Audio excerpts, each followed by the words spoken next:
Hi, welcome to my channel. This short video is how to improve a cheap table saw. I have heard them described as crappy by a well-known woodworker on YouTube. You've probably seen the video where he throws the fences away. Rather than being put off, I decided to do some improvement myself. I'm going to show you how I improved.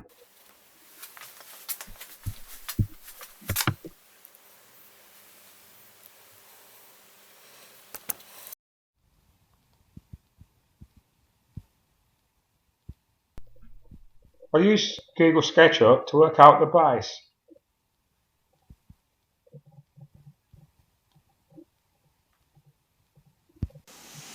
But as you can see, I improvised.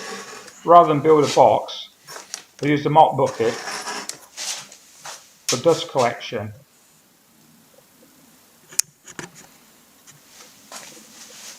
I added a 4-inch hose connector to the bottom, and as you can see, I've just taken the top off. Very clean inside.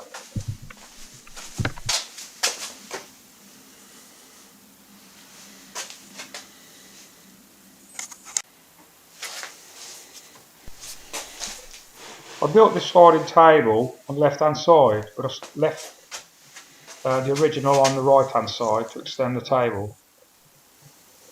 Works out quite well. As I've only got a small shop, when the table's closed, it's really handy for me. But where they're both extended, they extend to about 46 inches, which is quite good for a small table saw.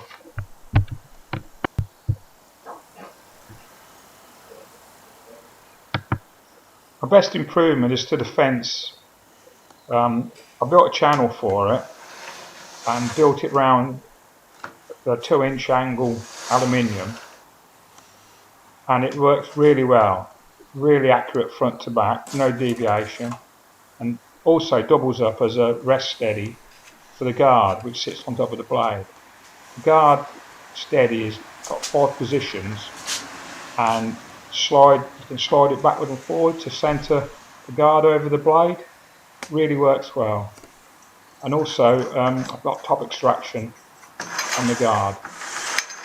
Really pleased with that.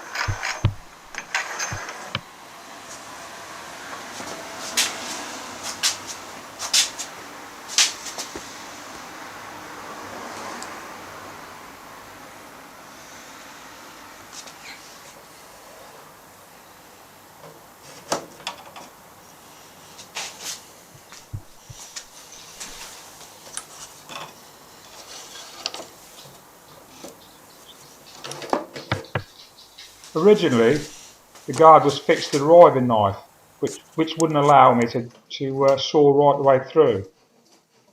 So I cut it off with a handle grinder and reshaped the riving knife.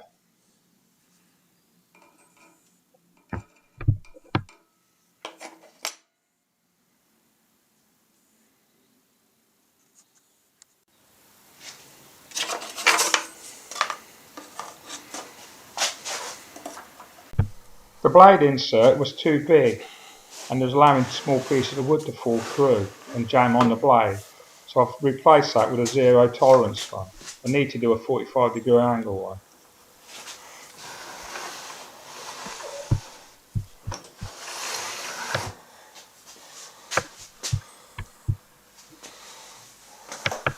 So there's all the improvements. New side table, new guard, a new fence, new base with extraction, built-in extraction, overhead extraction on the guard. Really good improvements. I hope this gives you some ideas if you've got a cheap table saw on how to improve it and make it an asset to your shop. If you've been wondering what's under the dust sheet, it's a 1965 Lambretta SX125, which I'm going to